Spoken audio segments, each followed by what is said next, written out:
Buenos días. Buenos días, doctor. ¿Me escuchan? ¿Me escuchan bien? Sí, se escucha bien. ¿Sí? Listo. Vamos a desarrollar el tema que es básicamente un tema en el cual la parte de la fisiopatología interviene muchísimo, que son valvulopatías de las válvulas auriculoventriculares, la cuspidia y la mitral. Entonces, cuando hablamos de valvulopatías, tenemos que definir claramente que hay dos más del fisiopatológico más importantes. Uno es que las no consigan aperturarse adecuadamente, en cuyo caso recibe el nombre de estenosis. El caso es que cuando cierran, no cumplen la función de impedir el flujo bidireccional. La válvula, función fundamental, es permitir un flujo unidireccional de la sangre, es decir, en un solo sentido. Cuando no lo puede cumplir y la sangre retorna, regresa de una cámara en la cual pasó a otra que ya supuestamente no debería recibir sangre de esa cámara, eso se llama insuficiencia. Y las cuatro válvulas principales pueden tener estenosis como insuficiencia. Por lo tanto, puede haber estenosis de la tricúspide, pulmonar, la mitral, la aórtica y también insuficiencia en esas mismas válvulas. Un poquito vamos a repasar ruidos cardíacos para que después nos sea más sencillo entender los hallazgos auscultatorios en la valvulopatía y en la valvulopatía tricúspide. Los ruidos cardíacos normales, el primer ruido y el segundo ruido, saben ustedes, el primer ruido ocasionado por el cierre de las válvulas auriculoventriculares y el segundo por el cierre de las válvulas aórtica y pulmonar. Son ruidos que normalmente vamos a escuchar. El tercer y cuarto ruido son ruidos que son patológicos. Son ruidos que no deberían escucharse habitualmente, pero en algunas circunstancias se puede escuchar. Vamos a ver después. Y luego vamos a ver lo que es desdoblamiento y lo que son soplos. Primero, tiene un tono bajo, ok, si el tono es bajo, por lo tanto, la mejor forma de ocultar un es con la campana del estetoscopio. Su estetoscopio, si ustedes lo revisan, tiene dos partes. Una que es la campana y otra que es el diafragma. La campanita viene a ser como una especie de mejor recepción de los tonos bajos. Por lo tanto, el primer ruido que tiene ese tono se escucha mejor con la campana. Y el primer ruido se va a originar por el cierre de las válvulas auriculoventriculares. Tanto la mitral, que está a la izquierda, como la tricúspide al cerrar, producen ese primer ruido. Por lo tanto, el primer ruido se va a ocultar mejor los auscultatorios mitral y tricúspide, reiteradamente. El timbre es suave y la duración del primer ruido es un poco larga. La característica fundamental del primer ruido es que es con el pulso. Y el pulso más sencillo de tomar cuando estamos escuchando es el pulso carotídeo. Entonces, cuando ustedes estén en la parte semiológica auscultando el primer ruido, traten una mano sosteniendo su campana sobre el foco mitral o tricuspideo, con la otra mano tomando el pulso carotídeo. Cuando escuchen el ruido y es sincrónico con el pulso, entonces ese es el primero, ese es el primer ruido. Es sincrónico con el primer ruido. La segunda característica biológica es que el primer ruido se escucha después de pausa larga. Cuando tenemos un ciclo cardíaco normal, la sístole es un poco más corta que la diástole. El periodo diastólico es más largo.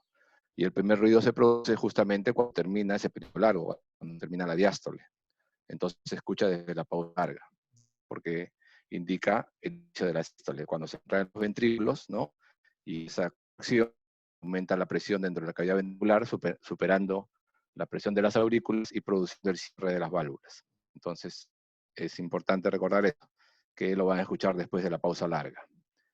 Y se recibe mejor focos auscultatorios mitral y cuspide. Generalmente, si usted coloca al paciente en decúbito lateral izquierdo, va a sentir mejor la punta. Y ese choque es donde va a escuchar mejor el primer ruido. Ese es el foco mitral. Segundo ruido es de un tono agudo, ¿ok? Entonces, si es un agudo del estetoscopio, para ocultarlo mejor, no vamos a usar la campana, sino el diafragma. Y de ruido cardíaco en relación al primero es breve, un ruido breve. Entonces, vamos a tener algunas diferencias semiológicas importantes. Percibimos mejor el segundo ruido. El segundo ruido va a ser producto del cierre de la válvula pulmonar y la válvula aórtica. Por tanto, se va a percibir mejor en esos focos. Se llaman focos de base. Depende de la edad, se va a escuchar mejor en uno de los focos. En los niños, mejor vamos a escuchar el segundo ruido en el foco pulmonar y en gente mayor en el foco aórtico. El segundo ruido puede tener intensidad en el aórtico si hay una insuficiencia ventricular izquierda, insuficiencia aórtica, si hay hipotensión arterial. Y en el foco pulmonar, si hay una insuficiencia cardíaca derecha o si hay estasis de la pulmonar. Y aumenta la intensidad del segundo ruido en el lado izquierdo. Como les decía, es muy importante colocar al paciente sobre el izquierdo. Lo escuchamos mejor, o aumentado de intensidad, mejor dicho, si tiene hipertensión arterial, si tiene estenosis aórtica, si tiene cardiopatía hipertensiva, si tiene cardiopatía isquémica. En el caso del lado derecho, vamos mejor en el borde external izquierdo y aumenta con inspiración en una maniobra muy conocida que se llama la de Ribet-Carvalho. Así como el primer y segundo, hay un tercer y cuarto. El tercer y cuarto, como hemos dicho, ya son muchas veces patológicos, algunos, el tercero pues fisiológico. El tercer ruido es bajo, por lo tanto, mejor ajustable con campana. Y percibimos mejor en el cúbito lateral izquierdo, en espacios cuarto, quinto y intercortar en expiración forzada. El cuarto ruido se percibe mejor en la base linfoides y básicamente comparten una característica con el tercero, que es que se producen porque la sangre que viene de las aurículas golpea los ventrículos poco distensibles. Entonces, cuando la sangre pasa de las aurículas a los ventrículos y los ventrículos están con falla, poco distensibles, la sangre al pasar produce una turbulencia. En el caso del tercer ruido se produce al inicio de la diástole, en la fase inicial de la diástole, que se llama nado rápido. Y en el caso del cuarto ruido se produce cuando la circulación, que es a la parte final de la diástole. ¿Okay? Cuando las aurículas se contraen, da P del electro, se produce esta mayor diferencia de presión entre aurícula y ventrículo, aumenta la gradiente y por lo tanto aumenta el flujo. A ver, recordemos un poquito con estos cuadraditos, ¿no? Cómo es que se van a producir las alteraciones. Los cuadraditos superiores representan las venas, los rectángulos que están debajo de los cuadraditos superiores son las aurículas, los cuadrados grandes son los ventrículos y los cuadrados inferiores son las arterias. Las arterias del lado, la anatomía del lado derecho representada en un color celeste y la del en color rojo.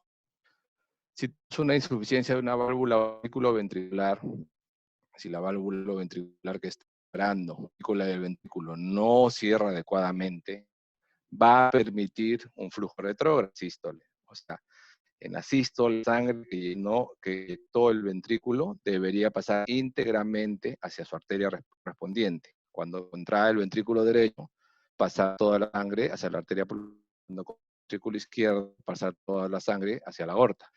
Pero si la válvula auriculoventricular está mala, fallando, está insuficiente, permite regurgitación de sangre en la sístole, ¿ok? En la sístole.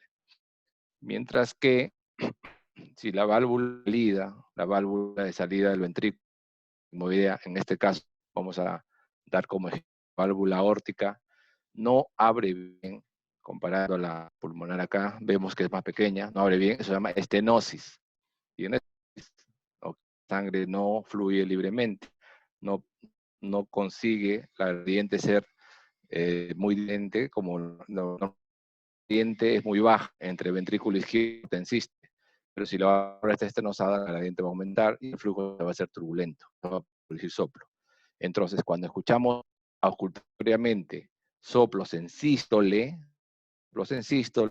se debe a insuficiencia ventricular o a estenosis de una válvula sigmoidea. Entonces, la sangre cuando produce la turbulencia y del soplo en la eyección. La misma gráfica para la diástole. En la diástole el problema es si es de la válvula sigmoidea, porque en la diástole, recordemos, la sangre debería llenar desde la aurícula hacia los ventrículos.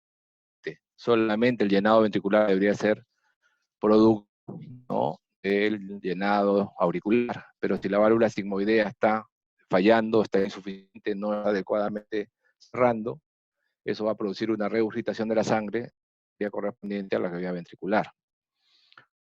Y otro problema en diástole es que las válvulas deberían abrirse libremente entre la aurícula y el ventrículo, las válvulas auriculoventriculares.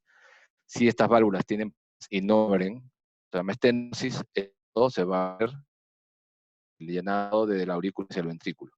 Entonces los soplos en diástole, o por insuficiencia de la válvula sigmoidea, ya sea la pulmonar o ya sea la aorta, o por estenosis de las válvulas ventriculares, ya sea tricúspide o la mitral. En este caso estamos representando una estenosis de la tricúspide. Y es produce un soplo en diástole, el llenado, cuando se llena el ventrículo derecho en este caso.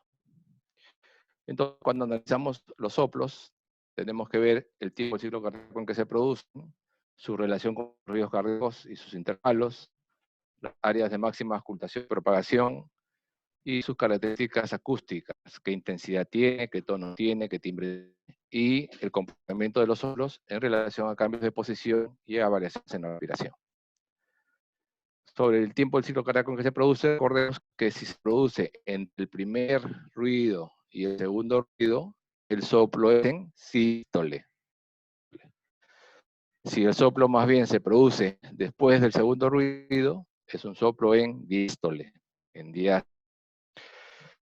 Si el soplo se produce en ambas partes, tanto después del primer ruido como del segundo ruido, se llama soplo sistólico, o diastólico o sistólico.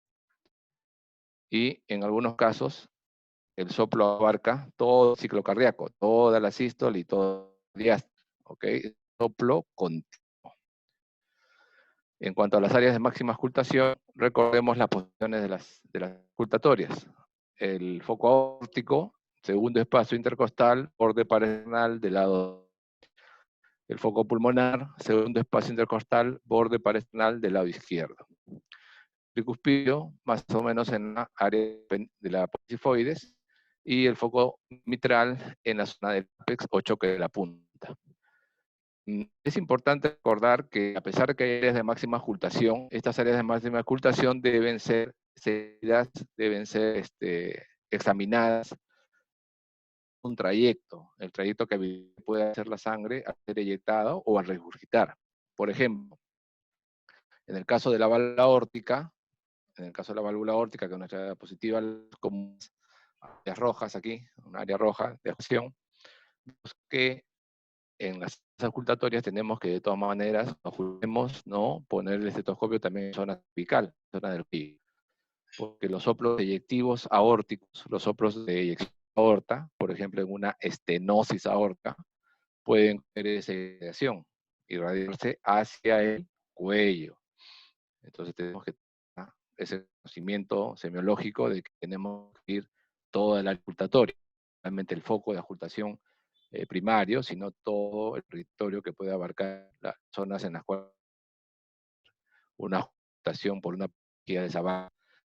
Asimismo, si la válvula aórtica tiene una insuficiencia, una regurgitación, la trata de regurgitar desde la zona aórtica hacia el ventrículo izquierdo, que está por acá. Entonces vean cómo coge esa dirección la auscultatoria y se mete inclusive por debajo del foco pulmonar. En algunos libros de semiología van ustedes a encontrar que esas áreas de auscultación, esta área de auscultación, se le refiere como el área accesoria aórtica. El área accesoria aórtica, tercer espacio intercostal, borde paresternal del lado izquierdo. Mismo criterio para el área pulmonar, ¿no? Buscar también la zona del área subclavicular. Y en el caso del foco mitral, no olvidar que algunos soplos de problemas mitrales pueden radiarse hacia la zona axilar, ¿no? En cuanto al tono y el timbre de los soplos, recordemos que los tonos de los soplos pueden ser medios o bajos y de eso va a depender si los ocultamos mejor con campana o diafragma. tono alto se escuchan mejor con la diafragma, el ruido de tono bajo mejor se escuchan con la campana. En cuanto al timbre, pueden ser soplantes, ásperos, rudos, musicales. Los timbres hacen una característica que distingue al soplo cuando el medio oculta repetidamente.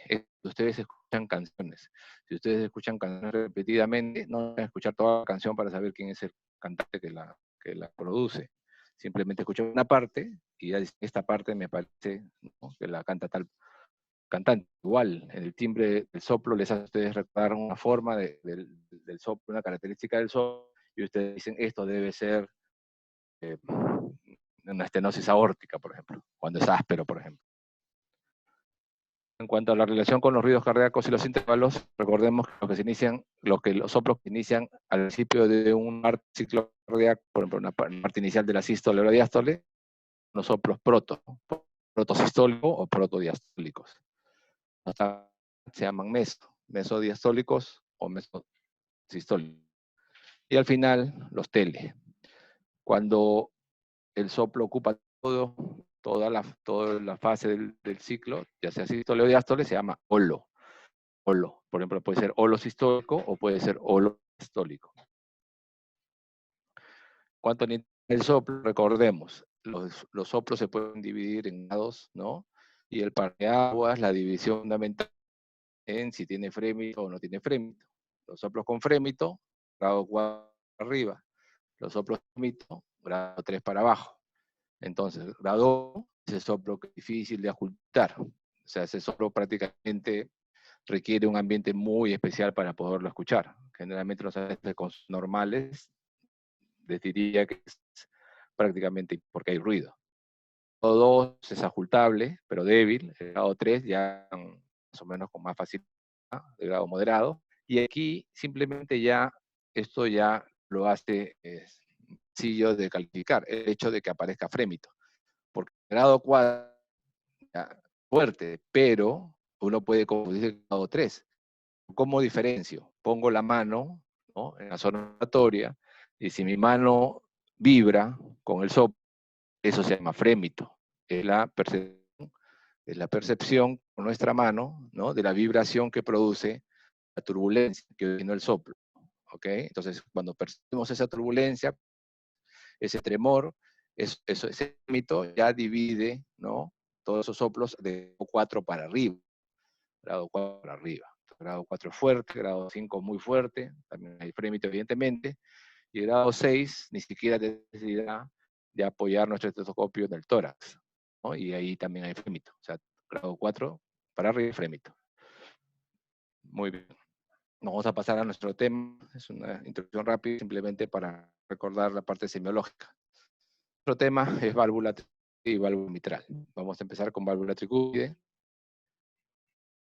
La tricúspide es la válvula que se encuentra separando, ¿cierto?, la aurícula derecha del ventrículo derecho. Y puede haber estenosis de la tricúspide o puede haber insuficiencia o regurgitación de la tricúspide. Cuando tenemos estenosis de la tricúspide, las causas más frecuentes, ¿no?, son reumáticas, congénitas. Hay otras causas más, pero estas son las más frecuentes, reumática, congénita. Nuestro medio todavía es reumática 1. Cuando hablamos de la regurgitación tricúspide, tenemos que dividirla en una primaria y en una secundaria. La primaria son las que tienen lesiones orgánicas de la propia válvula. Ahí tenemos la reumática, la endocarditis, enfermedad reumatosa,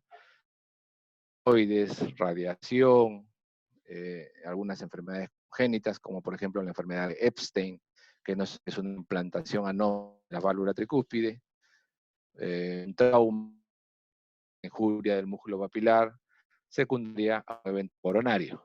Todas esas son causas primarias.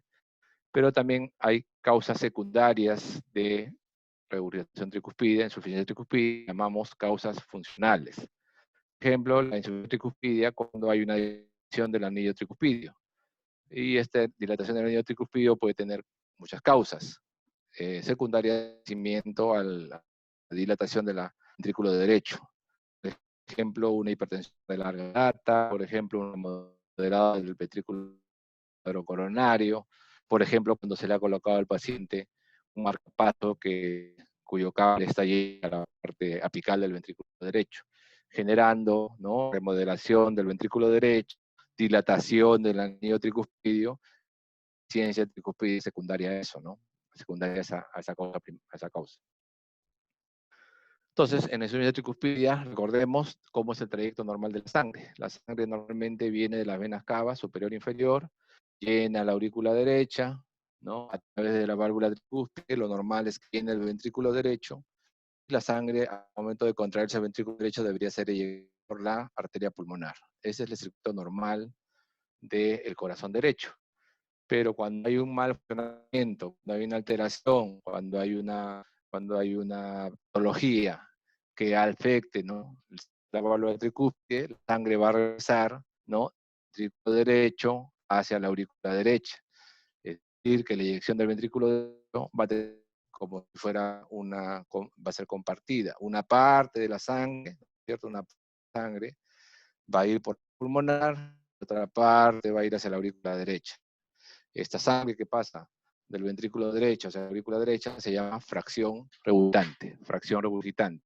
Y sangre que va por la arteria pulmonar se llama volumen eficaz o el volumen sistólico eficaz, ¿no? El que va a ir normalmente debe ir. Tenemos una clasificación funcional de la insuficiencia tricuspidia, la clasificación de Carpentier. En el tipo 1 hay un movimiento normal de los velos. En el tipo 2 hay un movimiento incrementado de los velos con un colapso, como se ve aquí, ha prolapsado. En el tipo 3A hay un movimiento restringido de los velos durante la fase diastólica y sistólica, generalmente traumática.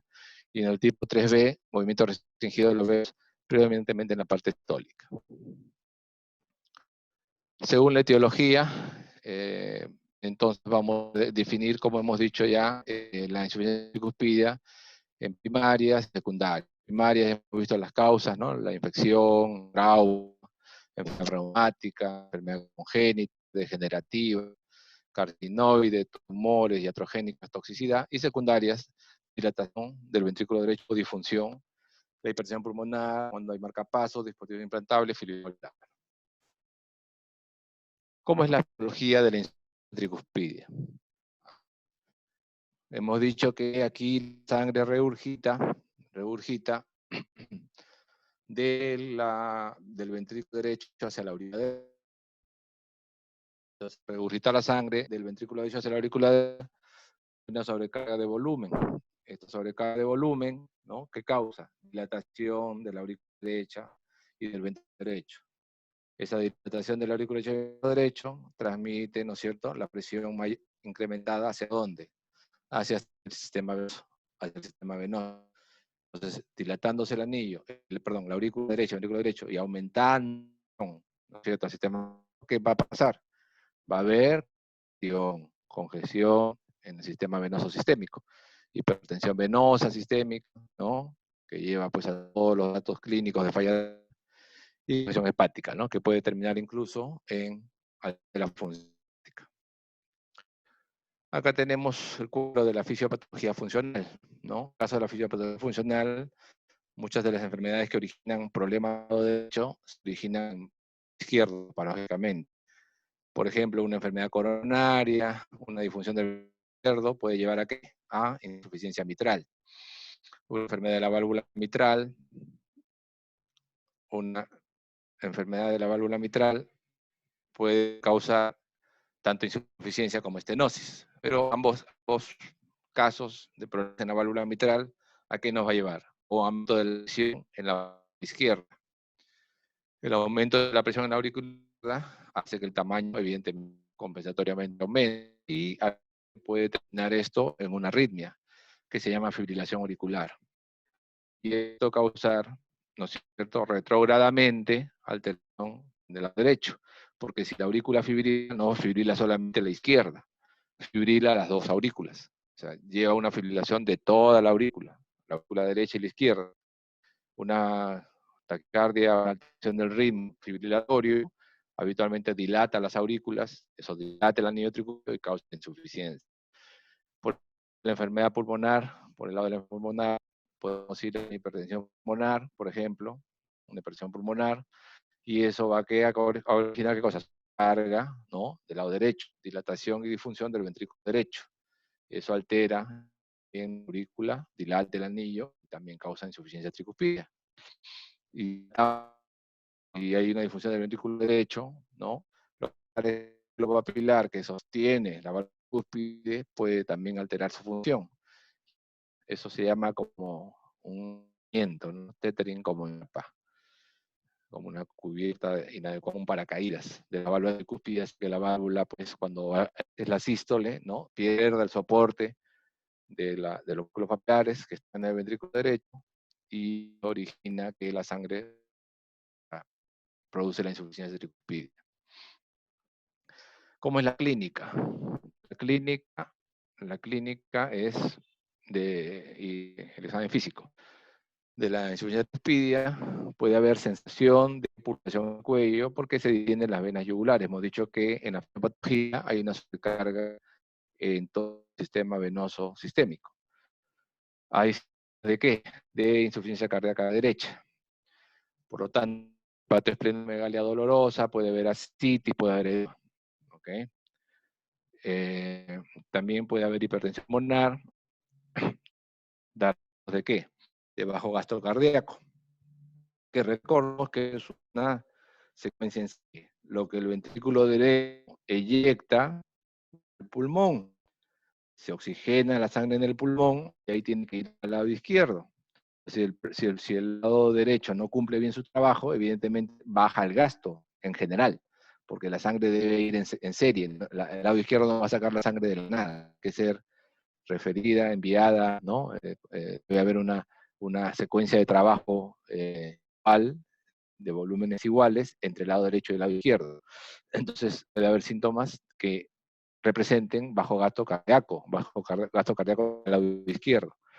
Y ahí está la fatiga, ¿no? El paciente les dice que se fatiga, debilidad, ¿no? Falta fuerza, intolerancia al ejercicio.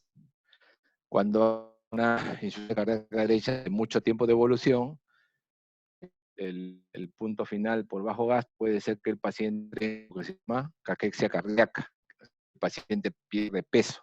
Caquexia es cuando el paciente está desnutrido severamente. En caso secundario, puede presentar el paciente cianosis y lesiones, puede haber cambios en el color de la piel, en el examen físico, que se llama ictericia, ¿no? Porque hemos dicho que parte de la fisiopatología es que se congestiona el hígado. Entonces, cuando hay una congestión severa del hígado, puede haber una alteración de la función. Se llama disfunción hepática, ¿no? Y puede haber aumento de la bilirrubina. Cuando aumenta la bilirrubina, los de un color amarillento, la piel, un color amarillento, que se llama ictericia. En yugular, por aumento de la presión yugular. El soplo generalmente que se oculta es un soplo de tipo sistólico. Hemos dicho que en los casos en los que las válvulas auriculoventriculares es insuficiente, ¿no es cierto? El momento en que se produce la alteración de flujo es en la sístole, porque normalmente la sangre debería ir en sístole hacia la aurícula. La válvula está insuficiente y la sangre regurgita de una manera, no regurgita produciendo turbulencia, y eso da un soplo sistólico. Y este soplo se va a ocultar mejor en el borde external derecho, en la área subsifoidea. Y tenemos que pueden aumentar el retorno venoso, porque si aumentamos el retorno, aumentar la posibilidad de soplo. Ahí la maniobra que nos va a ayudar mucho, desde el punto de vista de la semiología, es la maniobra de Rivero Carvalho. Al paciente le decimos que inspire profundamente. Al aumentar profundamente, ¿qué está haciendo? Estamos aumentando el retorno venoso. O sea, estamos aumentando la cantidad de sangre que hay en cámara derecha. ¿Y eso qué? Los ruidos del corazón derecho. ¿Okay? Entonces eso se va a ocultar mejor. En la radiografía, dilatación de la aurícula derecha y del ventrículo derecho, y muchas veces vemos dilatación del cono del pulmonar. El tratamiento de la insuficiencia tricuspidea, bueno, va a depender de la etiología, de la enfermedad de base, del tratamiento. Podemos dar diuréticos de asa, sobre todo, porque estos disminuyen la sobrecarga del derecho, y entonces podemos hacer que un poquito el paciente baje sus edemas, disminuye la citis, disminuye la congestión venosa, disminuye la congestión hepática. Pero no olvidemos que esto es un paliativo. Tenemos que ir al tratamiento de la enfermedad de base. O el tratamiento de la enfermedad de base es corregirla, ¿no? Originado la insuficiencia. Y puede dar óxido nítrico, PROS, por vía inhalatoria, si la insuficiencia tricuspidia es secundaria a una hipertensión pulmonar. Estos son medicamentos que se usan para bajar la presión pulmonar, ¿no? Filopros, óxido nítrico. Y el tratamiento quirúrgico también se puede dar, ¿no? Y esto va a depender de si la insuficiencia tricuspidia es grave, si la insuficiencia tricuspidia tiene síntomas marcados, ¿no? O si hay un compromiso muy severo de las cámaras derechas. Pasemos un momento a hablar sobre la estenosis tricuspidia. En la estenosis tricuspidia, el problema es que la válvula no consigue aperturarse adecuadamente en diástole. En diástole esta válvula debería incrementarse para permitir que la sangre fluya libremente de la aurícula derecha al ventrículo derecho. Pero hay una estenosis, la válvula no consigue aperturar adecuadamente y aumenta el gradiente entre estas cámaras. Entonces, en la fisiopatología de la estenosis tricuspidia, el tema es obstáculo ¿a qué? A que la sangre pase de la aurícula derecha al ventrículo, o sea, el vaciamiento. Entonces, ¿eso qué hace? Que hay un estancamiento sanguíneo en la aurícula derecha y, por consiguiente, hacia atrás del sistema venoso sistémico. Y eso causa una presión portal incrementada, una presión hepática incrementada y también hipertensión venosa sistémica. En cuanto a las manifestaciones clínicas y el examen físico, estenosis tricuspidia, puede haber fatiga, ¿no? Recordemos que acá el problema es llenar también el lado izquierdo. Entonces también va a haber unos datos de bajo gasto. Fatiga y atrás signos sistémicos de ¿qué? De hipertensión. Recordemos que aquellos pacientes que tienen estenosis tricuspidia también muchas veces tienen compromiso del lado izquierdo. Porque la primera causa, como les dije, al momento de hacer parte de la etiología, en nuestro medio, causa reumática. Una causa reumática muchas veces también se afecta el lado izquierdo, la mitral o la aorta. En el examen físico que vamos a tener, hallazgos similares al de la estenosis mitral. Estas dos lesiones, como les decía, pueden estar coexistiendo. Y a veces el estenosis tricuspidia inclusive queda opacado. Acá, entonces, cuando hay una opción de, ¿cierto? La válvula, por la válvula tricúspide, va a aumentar, ¿qué cosa? La presión ¿en dónde? En la aurícula derecha, hacia atrás, hacia la parte de la venosa yugular. Aquí a la derecha positiva tenemos arriba la representación gráfica de un complejo de electrocardiograma. Tenemos la onda P, aquí, la onda P, el complejo QR medio y onda T. Y eso se conecta con las ondas del pulso venoso yugular. Miren, la onda A representa ¿qué? La contracción de la aurícula. Cuando se contrae la aurícula, ¿no es cierto? Aumenta la presión en la zona venosa yugular y da esa onda A, aquí, primera onda. Coincide un poquito con onda P. La onda P, esto es la depresión de las aurículas cuando se van a contraer.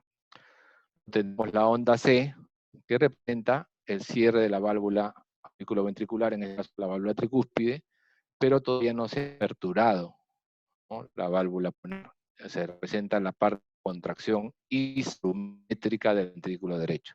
Contracción isovolumétrica, el volumen dentro del ventrículo derecho es igual, por eso se llama ISO. ISO es igual, entonces el volumen es el mismo.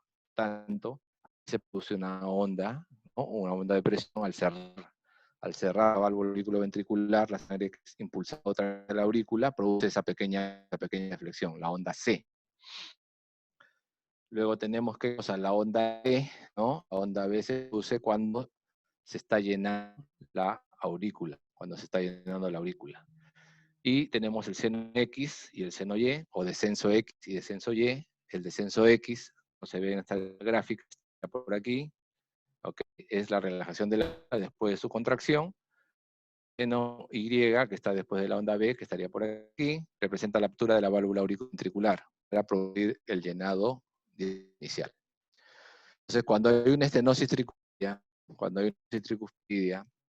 El problema es que si se contrae la aurícula derecha, se contrae y quita el ventrículo derecho, pero la válvula tricuspide está estenosada, va a haber como que una sobrecarga muy abrupta de presión en la aurícula derecha.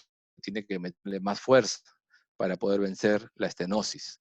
Tiene que hacer un esfuerzo mayor la aurícula para que pueda llenar el ventrículo derecho. Entonces, eso que va a producir en tus ondas ACB, un aumento muy marcado de la onda A.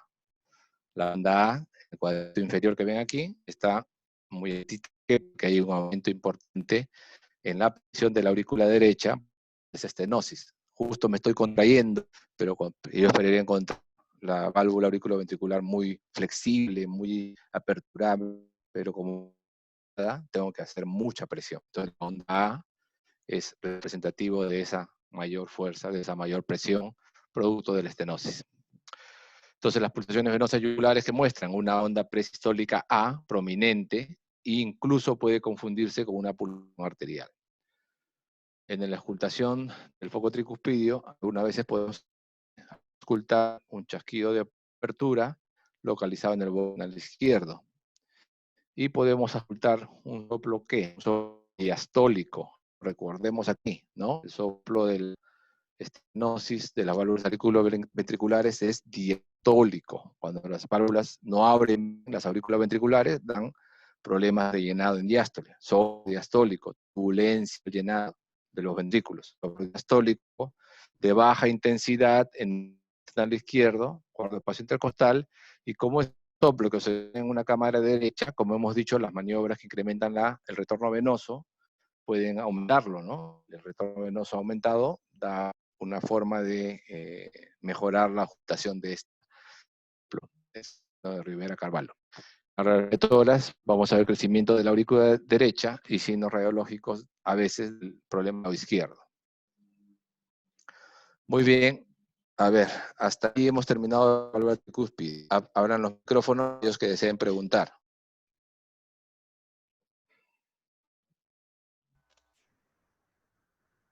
Hola doctor, buenos días. Buenos días, Ángelo. ¿Qué dices, Ángelo?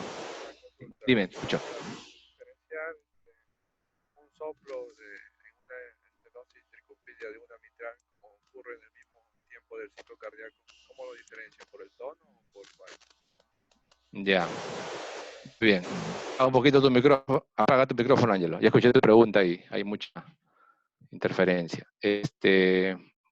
Bueno, para diferenciar un soplo de la estenosis tricuspidia, de la estenosis mitral, tendrías que ver el foco de más auscultación. En el caso de la valvulopatía mitral va a ser en la punta, en el caso del tricuspide va a ser en el tricuspidio, alrededor de la apéndice sifoides, más o menos, por ahí. Pero yo te digo que la principal diferenciación entre ambos va a ser el recurrir a la maniobra de Rivera Carvalho. En el caso de la estenosis tricuspidia, la maniobra de Rivera Carvalho, o sea, hacer que el paciente respire profundamente, va a hacer que el soplo aumente de intensidad, porque aumenta el retorno venoso. El hallazgo auscultatorio en una estenosis mitral, la maniobra de Rivera no tendría por qué incrementar la intensidad del soplo. ¿Okay? Entonces, yo creo que es diferenciar entre estenosis mitral y una estenosis tricuspidia. Al paciente le tienes que hacer inspirar, maniobra de Rivera, para que aumentar el retorno venoso, aumente la gradiación entre aurícula derecha y ventrículo derecho, y ese aumento de gradiente de presión, cámaras, aumenta el turbulento, y tú vas a escuchar el soplo diastólico con una intensidad mayor. No sé si te respondí o de alguna otra. Sí, lo entendí, doctor. Gracias. Perfecto. ¿Alguna otra pregunta? Muy bien.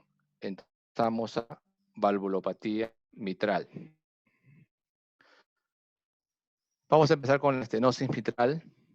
estenosis mitral, el problema, ¿cuál es? El problema, así como habíamos hablado de la estenosis tricuspidia, acá el problema más bien es la válvula ventricular, pero del lado izquierdo. El lado izquierdo, ¿no es cierto? La válvula mitral, ¿no? Tiene dos cúspides normalmente. Estas cúspides en algunas enfermedades pueden ser rosadas, pueden fusionarse las comisuras, etc. Y eso hace, esta normalidad estructural impide el flujo libre de la sangre de la aurícula izquierda al ventrículo izquierdo. Y esto llena inapropiadamente, o sea, el llenado diastólico se ve afectado, porque no va a haber un flujo adecuado, nada adecuado, porque la válvula está muy cerradita. Aquí en la diapositiva podemos ver arriba a la derecha la clásica boca de pescado, leímos en los libros, de la estenosis mitral, ¿no? Las válvulas están muy, los válvulas rosados, aficionadas, y parece que fuera una boquita de pescado. Entonces, la apertura es más o menos amplia, ¿no? Se refieren a los libros de 4 a 5 centímetros cuadrados, pero cuando la válvula está estenosada, se ve muy, muy comprometida, muy reducida, ¿ok? Acá está la válvula abierta, aquí está la válvula estenosada, ¿no? En diástole, que ya se ve, obviamente, que el flujo debe estar muy afectado, el llenado muy afectado. Otra vez aquí, ahora en la diapositiva hacia el lado izquierdo, una válvula mitral aperturada como normalmente debe ser, y el estrechamiento de la válvula producto de una estenosis. En la etiología, la fiebre reumática, como les dije, siempre importante. Puede haber casos congénitos, pero son raros. Doctor, Infecciosa, ¿sí? Dime. disculpe, no se ve en su diapositiva. Solo se ve como que de las tricuspidias, ¿no? A ver, un ratito.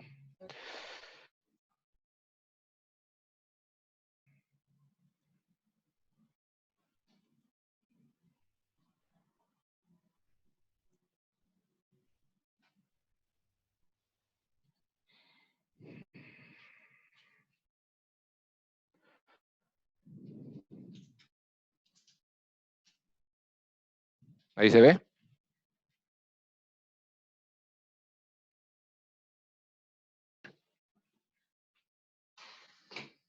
Sí, ahora sí se ve.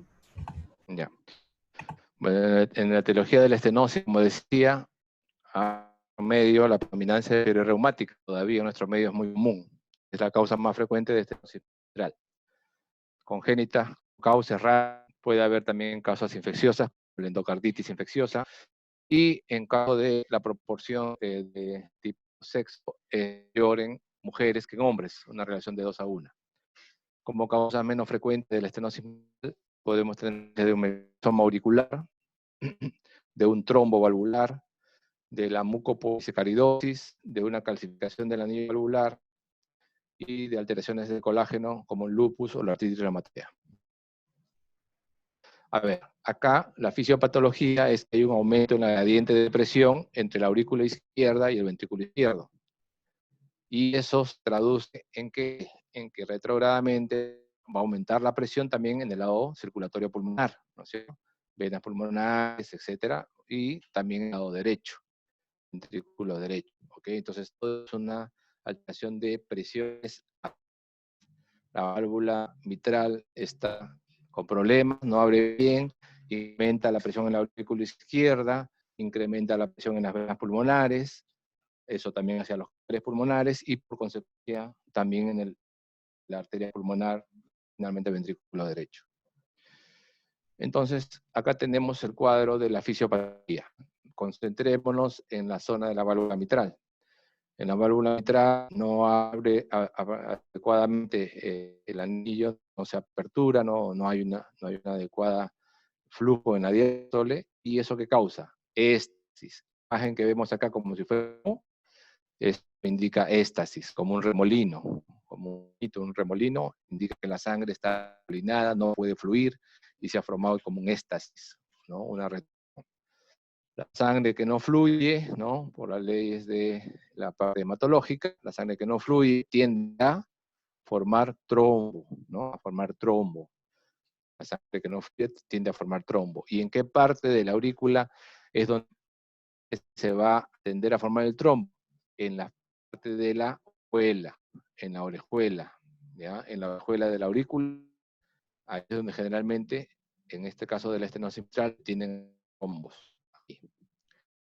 La sangre que pasa, que llega a pasar y llenar el ventrículo izquierdo, tiene que pasar ¿a qué? A una mayor velocidad. Porque está aumentada, recordemos, en la aurícula, para y poder vencer esta estrechez. Entonces aumenta la velocidad del paso de la sangre, hay un engrosamiento entonces de los velos, ¿no? Los velos están sometidos a una carga de flujo, un estrés tremendo, y los velos de la válvula se engrosan más, hay un acortamiento y función del aparato de soporte valvular, que serían las cuerdas tendíneas, ¿no? Y los músculos papilares. El músculo izquierdo, generalmente, en el caso de la estenosis mitral, no aumenta al principio del año. ¿Por qué? Porque aquí no hay una sobrecarga, en realidad, como si el ventrículo izquierdo estuviera de invitado, ¿no? O sea, mira la cosa de lejos, mira la cosa de lejos, porque el problema lo tiene la válvula. Yo no tengo el problema del ventrículo, yo como contraerme. Pero el problema es que la aurícula izquierda no puede llenarlo porque lo que comunica la aurícula con el ventrículo, que es la válvula mitral, está muy estrecha. Eso conlleva a que el gasto, si el ventrículo izquierdo está pequeño, el gasto cardíaco disminuye, ¿no es cierto? El gasto cardíaco disminuye. Lo que, aparte de que hay un problema aquí de retención de volumen, genera una dilatación, ¿no es cierto?, de la aurícula izquierda. La presión aumentada en la aurícula izquierda se traduce a aumento de presión en venas pulmonares también, dilatación. Se traduce en una hipertrofia derecha, a una hipertensión pulmonar, ¿no? Se sobrecarga el ventrículo derecho, y eso también está la aurícula derecha y puede terminarse también en dilatación del anillo valvular y una insuficiencia tricuspidea muy frecuentemente asociada. Depende la grave estenosis mitral. Depende de la historia natural, de la velocidad de evolución, por lo tanto, y qué grado de afectación hemodinámica tenga estrechez. Y estos son valores que podemos medir por una técnica que se llama ecocardiografía. La técnica de ecocardiografía permite no solamente medir el tamaño de la cavidad. Esta ecocardiografía, aquí arriba a la derecha, tenemos los ventrículos arriba y las aurículas hacia abajo. Lo que tenemos en el lado derecho es en realidad la representación de las cámaras izquierdas, y tenemos acá la válvula mitral muy engrosadita. Esta es una estenosis mitral. Entonces podemos medir por técnicas ecográficas el área de esa estenosis. El área mayor de 1.5 centímetros cuadrados es leve. Y otras características de que la lesión es leve es el gradiente. El gradiente significa la diferencia de presión diástole entre la cámara auricular y la ventricular. Si el gradiente medio es menos de 5 milímetros de mercurio, ¿no?, es leve también. Y si la presión sistólica, arteria pulmonar, es menos de 30, también leve. Se considera que la estenosis mitral es moderada si el área pasa a ser entre 1 centímetro a 1,5 centímetros cuadrados, es de 5 a 10 milímetros de mercurio, la presión de la arteria pulmonar en sístole es de 30 a 50. Y se considera severa si el área es menor de 1 centímetro cuadrado, si el gradiente es superior a 10 milímetros de mercurio, y si la presión sistólica pulmonar es mayor a 50 milímetros de mercurio. En la clínica tenemos que hacer una buena anamnesis, como hemos dicho. En nuestro medio, siempre el antecedente de fiebre reumática. Hay criterios, ¿no? Criterios para la fiebre reumática, que recordándolo brevemente, empieza en fisiopatología de la fiebre reumática con una infección, ¿no?, del tracto respiratorio superior, orofaringe, faringe, con el estreptococo beta-hemolítico. Y eso produce, ¿no?, daños a diferentes órganos, no solamente el corazón. Entonces, es unos criterios de diagnóstico, se llaman los criterios de Jones, ¿no? Hay alteración de carditis, de cojea, nódulos, de artritis, ¿no?, que son las características de la fiebre reumática. Bueno, el antecedente se busca, se le pregunta generalmente, ¿no?, porque de repente el joven o persona no sabe, bueno, si el niño, si a los 11, 8, 9 años, escolar, preescolar, tuvo algún antecedente de infección de garganta, ¿no? Se siguió seguramente de un problema de dolores en articulación o de cansancio. Bueno, Busquemos en el caso de la enfermedad actual si el paciente requiere, si requiere astenia, ¿no? Cansancio, si hay palpitaciones, si hay hemoptisis, si hay disfonía, se produce por compresión, como vamos a ver después, del nervio laringio recurrente, si hay dolor físico, ¿no? Por hipertensión de la pulmonar, y si hay una enfermedad cerebrovascular. Ya yendo a los síntomas más importantes, la disnea siempre es el síntoma capital, el más importante, y nos indica que hay un aumento de presión en donde, en la aurícula izquierda, y ese aumento de presión en la aurícula izquierda, a donde va, se va a transmitir hacia atrás, ¿no es cierto? Hacia la parte pulmonar, hacia las pulmonares, ¿no? Y eso va a causar ¿qué? Congestión pulmonar, y eso va a causar la disnea. También puede haber hemoptisis, ¿no? Hemoptisis, sangrado del tracto respiratorio, y se produce por ruptura de las venas varicosas endobronquiales. En los pacientes no es poco común, es relativamente frecuente el ritmo producto de esta dilatación de la aurícula, y la causa es la fibrilación auricular, la palpitación. Y es muy común en la estenosis mitral, ¿no? Y aquí en respuesta a esto, ¿no es cierto? La alteración en la diástole, ¿no? La diástole se va a cortar. Y otro dato importante es que como fisiopatología, la aurícula izquierda está crecida y con sangre en éstasis. Y hemos dicho que en las orejuelas, en la orejuela de la aurícula izquierda se pueden formar trombos. Ese trombo que les enseñé en la diapositiva anterior se puede desprender.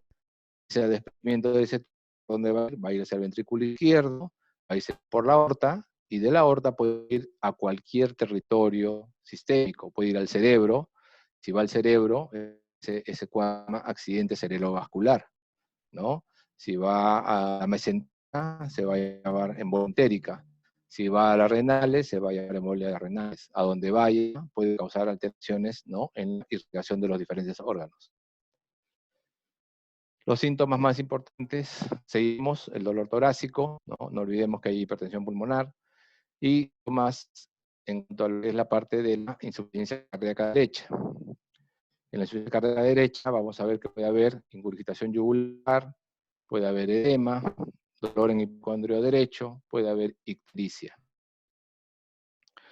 Examen físico, la lesión de un paciente con estenosis mitral, puede haber en este paciente una facies característica, facies que llaman las facies de la bandera francesa, o facies tricolor, o facies mitral. Es que se caracteriza por tener tres cosas, ¿no? Un rubor malar, o sea, un enrojecimiento malar, una cianosis en la nariz, en los párpados, en los labios, signo de bajo gasto, ¿no? Y una palidez de fondo, ¿no? O sea, una piel blanca de fondo. Esta facies es característica, ¿no? Escrita muy la semiología francesa. En el pulso venoso yugular no tenemos qué cosa, una onda A prominente, una presión arterial que puede estar baja, ¿no? Normal al principio, pero generalmente es baja. Un choque de punta del derecho en el reborde esternal izquierdo y en el epigastrio, ¿no? Cuando la estenosis mitral es moderada severa, y eso se llama impulso ventricular derecho, ¿no? El impulso ventricular derecho. Acá tenemos la presentación de lo que le comentaba de la facies mitral o facies tricolor, ¿no? El enrojecimiento, ¿no? Rojito, la cianosis, ¿no? De labios o párpados o orbitaria, ¿no? Y de fondo una palidez, ¿no? Azul, blanco, rojo, ¿no? Desde la bandera francesa. En la exploración física, a la palpación, en algunos pacientes, frémito diastólico. Y si hay frémito diastólico, usualmente vamos a encontrar un soplo, que si hay frémito, como hemos dicho ya en nuestra clasificación de grados, mínimo es grado 4. Soplo aquí es característico. Este fenómeno auscultatorio tiene hasta nombre propio, ¿no? Porque es muy característico. Soplo en maquinaria, soplo de Durossier, tiene los siguientes componentes, el fenómenos o rasgos auscultatorios en estenosis mitral. Tienes el primer ruido aumentado, ¿ah? El primer ruido aumentado. Tienes chasquido de apertura, que es un ruido que se produce después del ruido, porque el chasquido de apertura representa otra cosa que la auscultación de la apertura de la válvula. Como es una válvula que está engrosada, que está dura, cuando abre, hace ruido. Normalmente válvula mitral, aperturar, no debería producir sonido. Pero en este caso, que la válvula está al aperturarse, al abrirse, va a producir ese chasquido. Lo van a encontrar ustedes con el término opening snap, chasquido de apertura. Luego van a tener el soplo diastólico, soplo diastólico como el rodamiento, y al final de diástole, cuando la aurícula se contraiga, cuando venga la onda, va a aumentar otra vez la gradiente y va a haber un refuerzo presistólico. Entonces, si les pregunto en el examen cuáles son los componentes auscultatorios del esternón mitral, me tienen que decir primer ruido aumentado, chasquido de apertura, soplo diastólico y refuerzo presistólico. ¿El soplo dónde lo ubicamos? Evidentemente en la zona auscultatoria del foco mitral, ¿no? En el ápex, ¿no? Y a veces se puede irradiar, tiene, como le hemos dicho, áreas de auscultación hacia axila, ¿no? Hacia borde external izquierdo. Y en caso puede asociarse con algunos soplitos por problemas en el lado de, como hemos dicho, ¿no? Por la fisiopatología. Atrás puede ir la presión de la aurícula izquierda y producir dilatación de las cámaras. Entonces, si se produce en las cámaras, debe causarse un soplo de insuficiencia pulmonar. El soplo de insuficiencia pulmonar se llama el soplo de Graham-Still. En la radiografía de todas de la estenosis mitral que vamos a tener crecimiento de las cámaras derechas, ¿no? De la aurícula derecha, del ventrículo derecho, condón pulmonar, pero el lado izquierdo, el ventrículo izquierdo, como ven, no es tanto. Cuando hagamos una radiografía de tórax, pedimos a veces teleradiografías y esta secuencia de radiografía va con una lateral y debería ir con ingesta de una sustancia varitada, ¿no? Varitada, entonces va por el esófago. ¿Ok? Y lo que estamos viendo aquí es cuando damos la sustancia veritada, la aurícula izquierda muy crecida, y la aurícula izquierda muy crecida se desplaza hacia atrás, ¿no? Desplazamiento hacia atrás, hacia la parte posterior. Y ese desplazamiento posterior hace presión a la zona del esófago, ¿no? De la zona de las troncos pulmonares y puede dar origen a muchos problemas, inclusive de alteraciones en la alimentación. En el electrocardiograma, ver dilatación de la aurícula izquierda, ¿no? Hemos dicho que la aurícula izquierda va a crecer, y eso se va a representar en el EKG como la presencia de una P muy característica que se llama la onda P mitral. Vamos a ver acá en nuestro electrocardiograma, el pequeño rojo que estoy señalando con el puntero. La onda P tiene una forma como de una M, onda mitral. Luego tenemos hipertrofia de las cámaras derechas, hipertrofia del ventrículo derecho, y luego con este círculo rojo muy grande o mayor aquí, la derivación precordial B1, donde normalmente las fuerzas que deben predominar son las fuerzas izquierdas. Y en B1 debería dar un QRS con predominancia negativa, o sea, de flexión para abajo. Pero en las cámaras derechas puede tomar esta forma, hacia arriba. Okay, hacia arriba, lo que indica hipertrofia del ventrículo derecho. Y en los pacientes que ya tienen una continuidad del auricular, puede haber arritmias, muy frecuentemente arritmias que se representan como contracciones auriculares prematuras o, en casos extremos, fibrilación auricular. La técnica de elección para determinar la estenosis mitral es la técnica de ecocardiografía. La ecocardiografía es una técnica excesiva y puede ser hecha de manera sencilla y repetitiva. Entonces, ¿qué nos va a informar la ecocardiografía? Nos va a permitir ver, por ejemplo, la aurícula izquierda, nos va a permitir ver la estructura de la válvula, nos va a permitir medir en el área de la válvula, ¿no? En el área de la válvula. Importante es que ahora las técnicas de ecocardiografía realmente se ven desde el punto de vista anatómico, sino que pueden medirse flujos con la técnica que se llama de ecocardiografía Doppler, con la técnica Doppler, y eso corroborar lo que estamos encontrando con las medidas anatómicas que tenemos acá. Aquí, por ejemplo, el paciente, hemos hecho la ecografía, el corte que está aquí hacia la izquierda se llama eje paraesternal largo. El eje paraesternal largo permite ver la aurícula izquierda, el ventrículo izquierdo, la salida de la aorta.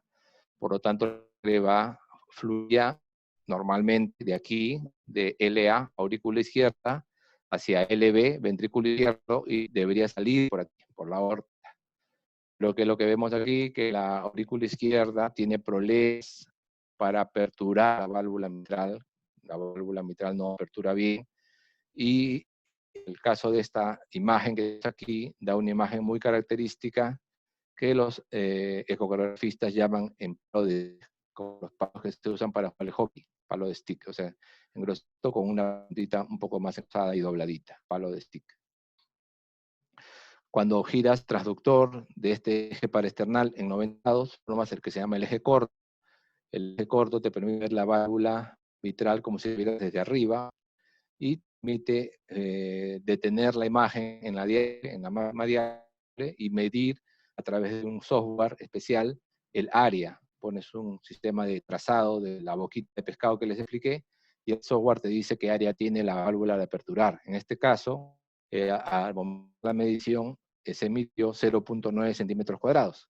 Y como hicimos la diapositiva de clasificación de severidad, recuerdan que menos de 1 centímetro es severo, ¿no? Menos de 1 centímetro es severo, 0.9. Entonces, recordando los síntomas, ¿no? Palpitación, puede haber edema, ortopnea, hemoptisis y disnea paroxística nocturna. Recordemos la fase, puede haber ingurgitación yugular, reflujo hepatoyugular, puede haber hepatomegalia, puede haber edema, el soplo característico, no característico, ruido aumentado, chasquido de apertura, soplo diastólico y refuerzo peristólico, puede haber arritmia, ¿no? Que sería la fibrilación auricular, puede haber crepitantes a la pulmonar y puede haber ascitis. Pasemos ahora a la insuficiencia mitral. Acá, por definición, mitral es la incompetencia de la válvula mitral, ¿no es cierto?, para impedir el flujo de sangre cuando el ventrículo izquierdo entre en contracción. Normalmente la sangre debe pasar del ventrículo izquierdo hacia la aorta, pero cuando la válvula mitral está insuficiente, un reflujo desde el ventrículo izquierdo hacia la válvula izquierda en la sístole. La válvula mitral, anatómicamente hablando, consta de 4 componentes. Tiene un anillo, tiene los velos valvulares, tiene las cuerdas tendinosas y pilares. Y cuando hablamos de etiología, tenemos que diferenciar la insuficiencia mitral, que es orgánica o primaria, funciona en la insuficiencia mitral orgánica, por cambios propios de la válvula, puede haber alteración reumática, mixomatosa, endocarditis infecciosa, puede haber una alteración en las cuerdas, ¿no? Una ruptura de las tendinosas, puede haber enfermedad vascular del colágeno, puede haber calcificación del anillo mitral, puede haber trauma. Y en la funcional tenemos la isquemia miocárdica por disfunción musculopapilar o infarto, la miocarditis hipertrófica, miocardiopatia dilatada y dilatación de la aurícula izquierda. En la fisiopatología tenemos que diferenciar que puede haber alguna diferenciada según esta insuficiencia sea aguda o sea compensada crónica. Si es aguda, se va a producir una alteración que rápidamente o muy rápidamente haga que esa válvula pierda su función. Por ejemplo, tenemos un infarto de miocardio que compromete el músculo papilar o las cuerdas y los rompe, eso sería una insuficiencia mitral aguda, porque es muy rápido, se produce en muy poco tiempo. ¿Qué va a dar? Va a dar una sobrecarga de volumen. La sangre va a entrar como en tromba desde el ventrículo izquierdo a la aurícula izquierda. El ventrículo izquierdo, por lo tanto, en cada contracción debe cumplir su función, que es de eyección anterógrada, volumen de eyección anterógrada hacia la aorta, pero parte de la sangre que eyecta el ventrículo va a ir hacia atrás, volumen de regurgitante o volumen de eyección retrógrado, y ese va hacia la válvula izquierda. Por lo tanto, la fracción de que expulsa la aorta va a ser menor, ¿no es cierto?, expulsando menor. Eso no caracteriza el ventrículo izquierdo. ¿Y qué pasa con la aurícula izquierda? La aurícula izquierda se ve atosigada por una entrada de sangre y no ha tenido tiempo de acomodar. La aurícula izquierda no tiene tiempo ahí de acomodar esa sobrecarga de volumen. Y eso se traduce en una inmediata sobrecarga de presión. Y el aumento de presión que va a causar que se inhiba el drenaje de sangre desde los pulmones a través de las venas pulmonares, y eso te va a llevar a congestión pulmonar muy aguda, ¿no? Esto es una catástrofe, generalmente da un shock tremendo al paciente. Si el paciente tiene tiempo, si la insuficiencia mitral crónica desarrollada a lo largo de meses o años, como por ejemplo una insuficiencia mitral reumática, o también puede ser un paciente agudo que se sobrevivió y fue manejado adecuadamente, pasamos a una fase crónica compensada. En la fase crónica compensada del ventrículo izquierdo, en el ventrículo izquierdo va a haber una hipertrofia excéntrica, porque a diferencia de la estenosis mitral, en el caso de la insuficiencia mitral, la aurícula izquierda sí se va a vengar del ventrículo izquierdo. En la estenosis mitral, la aurícula izquierda era lo único que sufría, pero en este caso, en la insuficiencia mitral, le regresa sangre en la sístole, ¿no? A la aurícula le va a regresar ese exceso de volumen en la diástole al ventrículo. Entonces también lo va a sobrecargar de volumen. El ventrículo izquierdo tiene que compensar. ¿Y cómo compensa? A través de un crecimiento de su cámara, ¿ok? Un crecimiento de su cámara. Y por la ley de Laplace tiene que haber hipertrofia para que no aumente la tensión parietal. Eso se llama hipertrofia excéntrica. Y con eso se adapta al volumen que ha sobrecargado por la insuficiencia mitral. Por lo tanto, acá se ve un aumento del volumen diastólico y también hipertrofia. ¿Y eso qué cosa hace? Que se puede conseguir al final aumentar el volumen efectivo, o sea, va a aumentar el volumen de eyección, ¿ok? El volumen de eyección va a aumentar, ¿ok? ¿Para qué? Para llegar a tratar de alcanzar un valor normal en la aorta y compensar el gasto. En la aurícula izquierda, cuando ya esto es crónico, cuando ha habido tiempo, cuando ha habido una oportunidad de que haya una fase compensatoria, lo que va a pasar es que la aurícula izquierda se va a dilatar, la aurícula izquierda se va a dilatar. Y al dilatarse la aurícula izquierda va a permitir que ese mayor volumen se acomode sin aumentar tanto la presión, dentro de la aurícula izquierda. Al disminuir, ¿no?, esa presión en la aurícula izquierda, va a disminuir el llenado y eso va a mejorar el drenaje pulmonares y por lo tanto se va a mejorar los datos clínicos de congestión pulmonar, los signos clínicos de congestión pulmonar. Pero una fase crónica se puede descompensar, que puede entrar, por ejemplo, el ventrículo izquierdo en disfunción. Si entra el ventrículo izquierdo en disfunción, puede haber sobrecarga de calcio en los miocitos y el cardio va a dejar de contraerse adecuadamente, ¿no? Y ya no puede compensar esta sobrecarga de volumen de la insuficiencia mitral. Por lo tanto, va a pasar, disminuye el volumen de eyección del ventrículo izquierdo, por lo tanto el volumen que va hacia la aorta disminuye y se desarrollan signos y síntomas de ¿qué? De falla cardíaca, ¿eh? Porque no hay el volumen efectivo que teníamos en la fase compensada. El ventrículo izquierdo trata de compensar esto, se dilata más, ¿no? Al dilatarse más el ventrículo izquierdo, ¿qué va a pasar? Dilata más el anillo mitral. A mayor dilatación del ventrículo izquierdo, mayor dilatación del anillo. Hemos dicho que la válvula mitral tiene sus componentes, uno de ellos es el anillo. Dilatar el anillo va a empeorar la insuficiencia. Esta dilatación del ventrículo izquierdo, ¿qué cosa aumenta? Aumenta el estrés parietal, ¿no? El estrés parietal y causa alteraciones severas de función. ¿Cómo está el pulso? El pulso en la estenosis mitral es de ascenso y descenso rápidos, porque hay una reacción mitral, perdón, es de ascenso y descenso rápidos debido a la brevedad de la eyección ventricular. Cuando aparece ya una alteración en la función del ventrículo, puede reducir en amplitud. Eso se llama pulso Zeller o parvus.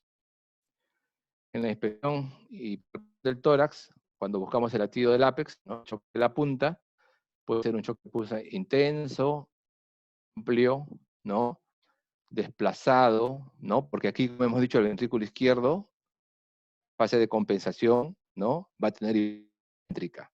Entonces, eso va a hacer que crezca, que se desplace. ¿Y hacia dónde se desplaza el ventrículo izquierdo? Hacia abajo y hacia afuera, ¿no? Hacia abajo y hacia afuera. Entonces, que la punta está desplazado, ¿no?, por fuera de la línea clavicular y más allá del quinto espacio intercostal. Puede ser de breve duración porque a veces el gasto está disminuido, ¿no? Hay un cortamiento de la sístole. En algunos pacientes puede producirse un hallazgo que se llama pseudo-Dressler. El corazón se desplaza un poco hacia adelante, ¿no? La aurícula izquierda, como crece, desplaza un poco el resto de las cámaras hacia adelante. Y es una pulsación en el borde izquierdo, ¿no? Y acá la característica del frémito sistólico, si lo palpamos, eso es presentación palpatoria de lo que es un soplo sistólico intenso, ¿no? Hemos dicho de grado 4 por lo menos. Frémito sistólico a nivel de ápex. La auscultación en el primer ruido puede ser normal en formas leves, pero en las formas graves puede el primer ruido disminuir de intensidad. En el segundo ruido puede haber un desdoblamiento amplio. El segundo ruido, recordemos, se produce por el cierre de la válvula aórtica y el cierre de la válvula pulmonar.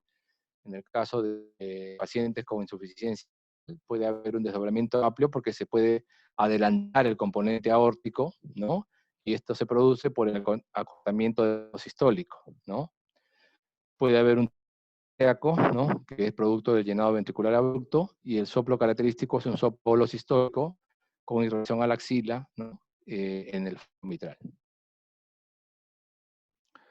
Entonces, el cuadro clínico en la insuficiencia mitral aguda y crónica compensada es de disnea progresiva, disnea de esfuerzo, disnea paroxística nocturna, puede haber ortona, ¿no? Que es un hallazgo muy frecuente, fatiga, edema pulmonar, y en los casos de que sea una cosa aguda, por ejemplo, cuando un infarto de miocardio que ha roto el músculo papilar o las cuerdas, puede haber una infección muy severa, ¿no? Shock cardiogénico, o sea, lapso vascular, ¿no? De modo pulmonar con shock cardiogénico. Y puede haber de arriba como la fibrilación auricular. Si ya el paciente entra en fase de compensación, ¿no? Puede estar incluso en algunos casos asintomático y sin insuficiencia, ¿no? Entonces recordemos en la fisiología, pasaje de la sangre, ¿no? Del ventrículo hacia la aurícula no debería suceder, condiciones normales, pero si la válvula está insuficiente va a haber un reflujo, ¿no? Va a haber un reflujo. Ese reflujo de sangre que es a la aurícula izquierda, ¿no? Va a aumentar en la aurícula izquierda, que se va a traducir hacia las venas pulmonares. Doble flujo también que el ventrículo, causándole hipertrofia excéntrica. El cuadro clínico, hemos dicho ya, congestión pulmonar, ¿no? Disnea paroxística nocturna, ortornea. Puede llegarse a la hipertensión pulmonar con datos de insuficiencia cardíaca derecha, ¿no? Insuficiencia yugular o ascitis, edema périco. El gasto cardíaco insuficiente puede dar fatiga y caquexia. Puede haber hemoptisis y embolia, pero es menos frecuente. En el examen físico, ¿no? El paciente va a estar seguramente en una posición de compensación, ¿no? Orneica, paciente constricción, ¿no? La piel puede ser fría y húmeda, con signos de bajo débito, ¿no? Llenado capilar lento, ¿no? Le hacen el llenado capilar y está de 2 segundos. Cianosis, disnea y taquicardia. ¿Y cómo es el soplo aquí? Acá tenemos el primer ruido, ¿no? Tenemos el segundo ruido, y el soplo, como vemos aquí en nuestra gráfica, ocupa toda la sístole, toda la sístole. Es un soplo holosistólico, ocupa toda la sístole. Si tenemos sospecha de insuficiencia mitral, entonces evaluamos los síntomas de la probable etiología, lo llevamos a una ecocardiografía del paciente y tomamos una decisión, ¿no? Según la severidad del caso, si está dilatada la cavidad velar, si está fallando la contrarticular, tenemos que ir a cirugía. Si el paciente está asintomático, también tenemos que ir a cirugía. Si el paciente está asintomático y la ecocardiografía no muestra de cámaras ventricular, muestra disminución de la contracción ventricular, podemos hacer un seguimiento, ¿no? Cuando tiene la fracción de eyección preservada, y la insuficiencia mitral es moderada, ecos periódicos, 6 meses o cada año para ver si cambia y se puede entrar a cirugía. Cuando hacemos tratamiento de insuficiencia mitral, ¿no? Tenemos que utilizar muchas veces que nos ayuden a controlar la frecuencia, como la digoxina, pues nos ayuden a controlar la precarga, como los que nos ayuden a controlar la poscarga, como los vasodilatadores.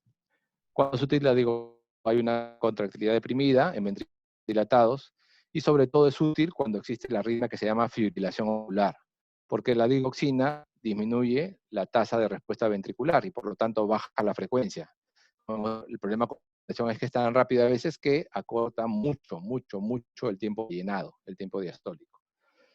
Los diuréticos que nos van a ayudar a tratar congestión pulmonar y si los síntomas de congestión, y los vasodilatadores arteriales, como por ejemplo inhibidores de convertidora, hidralazina, ¿qué va a hacer? Van a disminuir poscarga porque bajan resistencias arteriales. Y eso que va a conseguir que el flujo del ventrículo izquierdo llegue hacia la aorta sea más facilitado. Y por lo tanto va a haber un mayor porcentaje de lo que el ventrículo izquierdo puede eyectar que se dirija hacia la aorta, que es más que hacia la aurícula izquierda, que es donde no queremos que se vaya ese flujo. Cuando la insuficiencia mitral es aguda, ¿no es cierto? Y el problema de la fisiopatología es que la aurícula no ha tenido tiempo de adaptarse.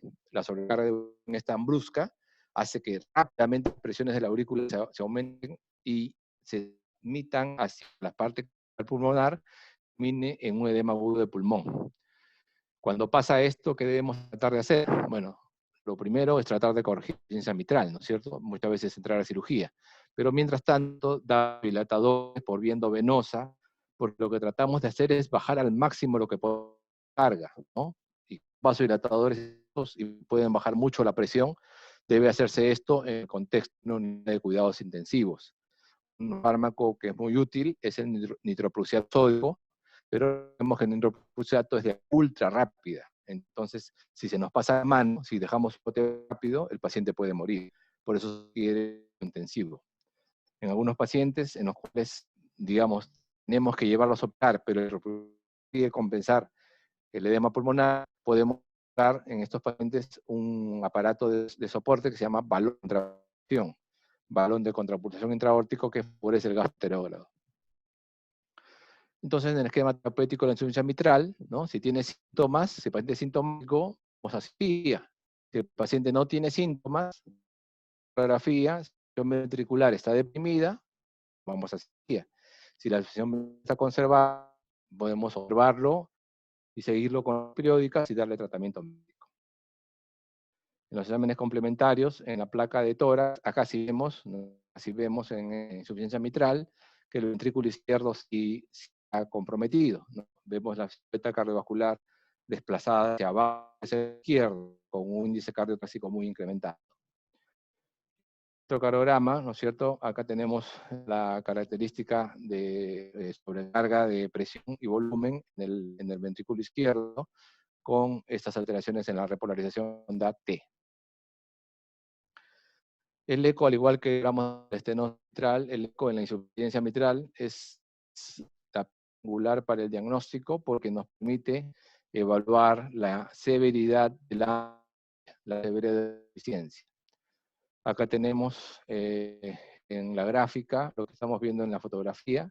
En la vemos que hacia arriba están los ventrículos. Ventrículo derecho es RB, ventrículo es E, y hacia abajo las aurículas, ¿no? Y acá vemos que entre LB y LA, ventrículo izquierdo y ventrículo izquierda, tenemos que en la distal, cuando ha contraído el ventrículo, en vez de ir la sangre hacia se está presionando, se está regurgitando hacia la izquierda, un color como un mosaico de color. O sea, normalmente en el Doppler normal solamente deberíamos ver o color azul, como vemos acá arriba, o color rojo. Pero cuando vemos un mosaico de color, como vemos aquí, turbulencia en el Doppler, ¿ok? Indica la regurgitación que se está produciendo por esa válvula mitral que está insuficiente. Y muchas veces el eco nos permite ver hasta la causa.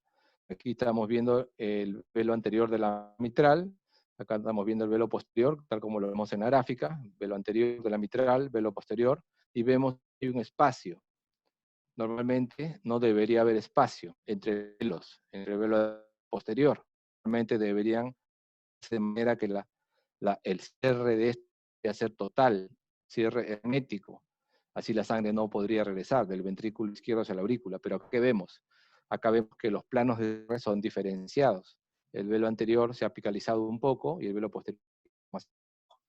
Y ha dejado un espacio por donde la sangre puede regresar, la sangre puede regurgitar, ¿no? O sea, causa de insuficiencia mitral, prolapso de la válvula mitral.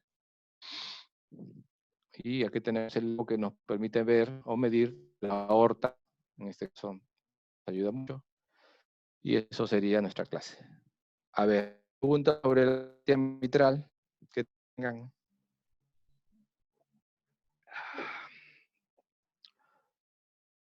A ver, vamos a como meternos en la cabeza que el PI en las valvulopatías ventriculares es básicamente que tengamos un problema en el cual la válvula ventricular no abra, o sea, no abra bien, que se llama estenosis, o que la válvula auriculoventricular al cerrar permita la insuficiencia. casos va a haber clínicos severos, en ambos casos, tanto en el caso de la estenosis como en el caso de la insuficiencia. Y vemos también que los hallazgos clínicos semiológicos van a depender, ¿no es cierto?, del compromiso de los diferentes territorios que van yendo desde la noxa primaria hacia atrás. Por ejemplo, una estenosis mitral no solamente compromete a la aurícula izquierda.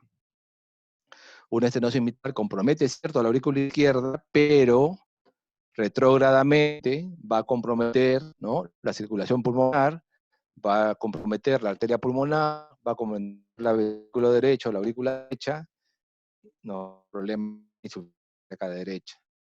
Entonces, hay que ver como en contexto que en la fisiología cardiovascular, los dos lados, las dos bombas, la bomba derecha y la bomba izquierda están en serie. Lo que afecta a una puede afectar a la otra. Si la bomba derecha está mal, si el ventrículo derecho está malo, la sangre que debería a la circulación pulmonar, ¿qué va a pasar? Va a disminuir, va a llenar menos el lado izquierdo y va a dar signos también de bajo gasto. O sea, va a haber también fatiga, va a haber también cansancio, ¿no? No te va a haber el edema o la incrustación yugular, que son los signos de falla derecha. Muy bien.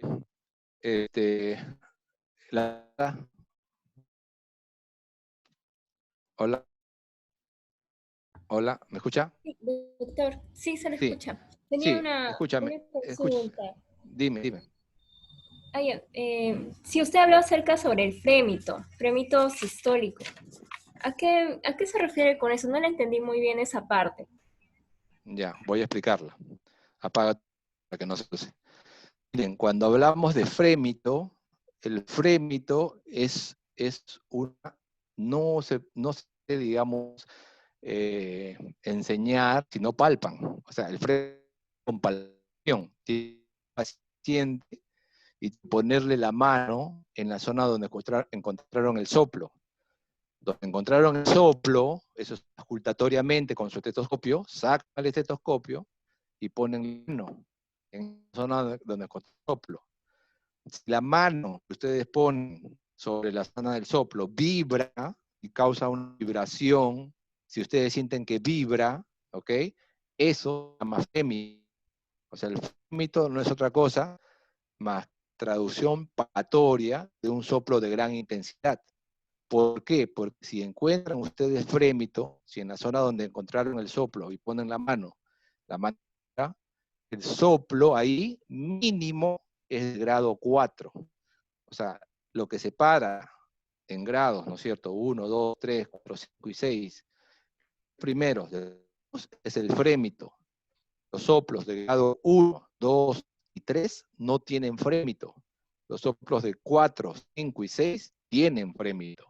Entonces el frémito es simplemente palpar, eso lo van a auscultar. Tienen que sacar el estetoscopio y poner mano. Cuando pongan mano, sobre todo la parte de lo que se inicia tenar, hipotenar, esta zona es muy sensible a las vibraciones. Entonces, ponen la mano y como tienen ahí la sensibilidad muy buena ustedes, van a sentir, se produce una vibración, como un tremor. Esa vibración se llama frémito, ¿ok? Frémito sistólico se debe a que esa turbulencia, ese paso de sangre turbulento se está dando en sístole. Por ejemplo, ¿en qué caso podemos tener un cólico? En el caso de insuficiencia mitral. En una insuficiencia mitral, ¿no es cierto? Es que cuando se contrae el corazón, el ventrículo, mejor dicho, se contrae el ventrículo, la sangre regresa. El mitral no está competente. Y en sístole se va a producir una tremenda turbulencia, ¿no? Una tremenda turbulencia. Y eso da frémito. Otro ejemplo de frémito sistólico, la estenosis aórtica. En una estenosis aórtica, la válvula aórtica va a estar cerrada. La válvula aórtica va a estar mucha dificultad para aperturarse. Y eso que va a dar que el ventrículo va a generar muchísima presión para vencer la estenosis. Y la sangre va a salir con una velocidad tremenda, produciendo una turbulencia que se puede parar. Eso también da un frémito sistólico en el área aórtica. ¿Ok? Eso es el frémito sistólico. ¿Se aclaró tus dudas sobre frémito o algo más sobre esto? Sí, doctor, gracias. Muy bien. Me pidieron hacer un caso clínico para complementar, pero dificultad. Así que lo que voy a hacer es mandar el caso clínico a la doctora Palomino para que se los entregue a ustedes o a la delegada y el caso le haga llegar a todo el grupo. ¿Ok? Sí, sí está bien, doctor. Listo. Muy bien. Entonces, hemos hecho la revisión de toda la parte semiológica de la valvulopatía auriculoventricular. Y si no hubiera alguna pregunta más, nos despedimos. A ver, ¿alguna otra pregunta? Muy bien. Entonces, estas clases, por decirles a ustedes, ya las he subido. O sea, esas clases las tiene la doctora Palomino en su correo. Entonces las pueden pedir. ¿Ok? Ahí están las clases, las diapositivas. Están ahí. No, entonces, o algo más falta. Doctora delegada. Sí, sí, doctor. Ya, un favor, doctora delegada. Veo acá que hay 12 alumnos presentes. Acá, tengo Sí. ahí 13 participantes, 12 alumnos presentes. Necesito la lista de los 12.